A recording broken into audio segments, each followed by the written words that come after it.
వాస్తవంగా చెప్పాలంటే ఏ ఊరు పోయినా ఎక్కడ పోయినా మరి మా రైతులు మరి గతంలో 24 గంటలు కరెంట్ వచ్చేది, ఇప్పుడు ఇబ్బంది అవుతుంది.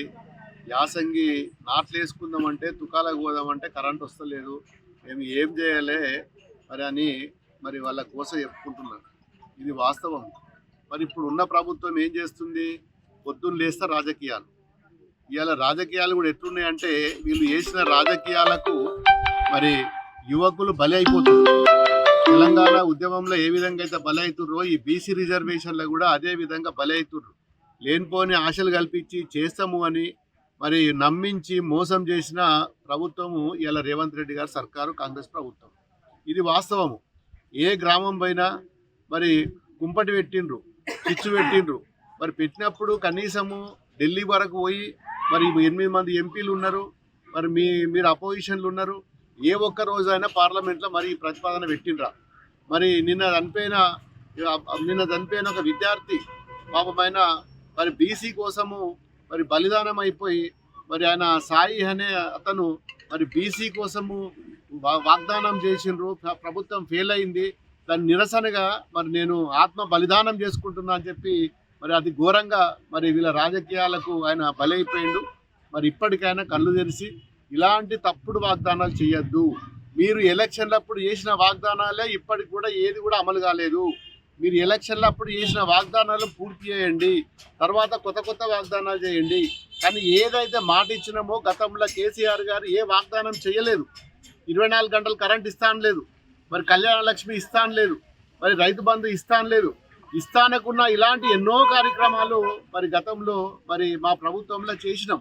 మీరు ఎలక్షన్ కోసం మోసం చేసి ఈరోజు అన్ని ఎగబెట్టి మరి ప్రజలను మోసం చేస్తున్నారు. మరి ఇప్పటికైనా గమనించాలి. మరి రేపు జరగబోయే ఎన్నికల్లో కూడా మరి ప్రజలు కూడా ఎవరైతే అభ్యర్థి మంచి అభ్యర్థి ఉన్నారో, మరి గతంలో పనిచేసిన అనుభవం ఉన్నదో మరి వారినే ఎన్నుకుంటే మరి గ్రామాలు బాగుపడతాయి. వాళ్ళకు ఒక అనుభవం ఉన్నది. గతంలో ప్రతి పల్లెటూరు పోతే మరి ఒక శుద్ధిగా ఎక్కడ పోయినా కానీ అపరిశుభ్రంగా ఉన్న గ్రామాలను మరి పరిశుభ్రంగా చేసిన ప్రభుత్వము గతంలో కేసీఆర్ ప్రభుత్వం. ఏ గ్రామం పైన మరి పల్లె వనాలు, మరి పల్లె ప్రకృతి వనాలు, మరి అదేవిధంగా ప్రతి గ్రామానికి ఒక ట్రాక్టరు, మరి డంప్ యార్డులు ఇవన్నీ వేసి గ్రామాలను పరిశుభ్రంగా ఉంచిన ప్రభుత్వము గత ప్రభుత్వం.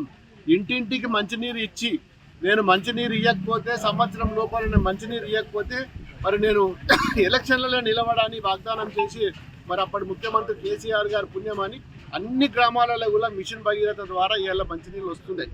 మరి హైదరాబాద్కు తాగునీరు వస్తున్నది. ఇవన్నీ కూడా ఎవరి వల్ల వచ్చినాయి? ఇవన్నీ ఆలోచించి మరి సరి అయిన అభ్యర్థిని ఎన్నుకోవాలి. ఏ పార్టీకి సంబంధం లేదు. ఎవరైతే మంచి అభ్యర్థి ఉన్నారో పార్టీలకు అతీతంగా గ్రామం ఇది బీఫామ్ మీద గెలిచే ఎన్నిక కాదు ఇది. మరి ఎవరైతే గ్రామంలలో కూడా మన ప్రజలందరూ కూడా గమనించాలి. ఏ గ్రామం పోయినా ఒక మంచి అభ్యర్థిని మరి ఎన్నుకున్నట్టయితే తప్పకుండా 5 సంవత్సరాలు మరి మీకు ఏం కావాలన్నా మరి చేసి పెట్టే విధంగా మరి ముందుంటాడు. మరి పార్టీలకు అతీతంగా మరి మీ గ్రామం నుంచి మంచి అభ్యర్థిని ఏదో తాగుడుకో తినుడుకో మరి వ్యసనాలకు మరి లోబరిస్తే దయచేసి ఓట్లు వేయకండి. ఏ అభ్యర్థి బాగుంటాడో ఆలోచించండి, ఆలోచించి నిర్ణయం తీసుకోండి. ఎందుకంటే ఇది గ్రామంలో పొద్దున్న లేస్తే ఎన్నో సమస్యలు ఉంటాయి. ఈ సమస్యల మీద పూర్తిగా అవగాహన ఉన్న ఒక అభ్యర్థిని, ఒక యువకుడిని కానీ ఎవరైనా కానీ ఏ పార్టీ అయినా కానీ ఒక మంచి అభ్యర్థిని మరి మీరు ఎన్నుకోవాల్సిందిగా కూడా నేను అన్ని గ్రామ ప్రజలకు కూడా నేను మరి వాళ్ళకు నిర్దేశం చేస్తున్నా. దయచేసి ఇది కీలకమైన ఎన్నిక. మరి మంచి అభ్యర్థిని ఎన్నుకోవాల్సిందిగా కోరుకుంటూ మరి కాంగ్రెస్ ప్రభుత్వం ఏదైతే అల్లబొల్లి మాటలు చెప్పిందో మోసం చేసిందో మరి వాళ్ళను దూరం ఉంచాలి. ఇప్పటికైనా మరి వాళ్ళ బుద్ధి రావాలని చెప్పి మరి ఈ సందర్భంగా వాళ్ళందరినీ కూడా హెచ్చరిస్తారు. Local to global news at your finger tips.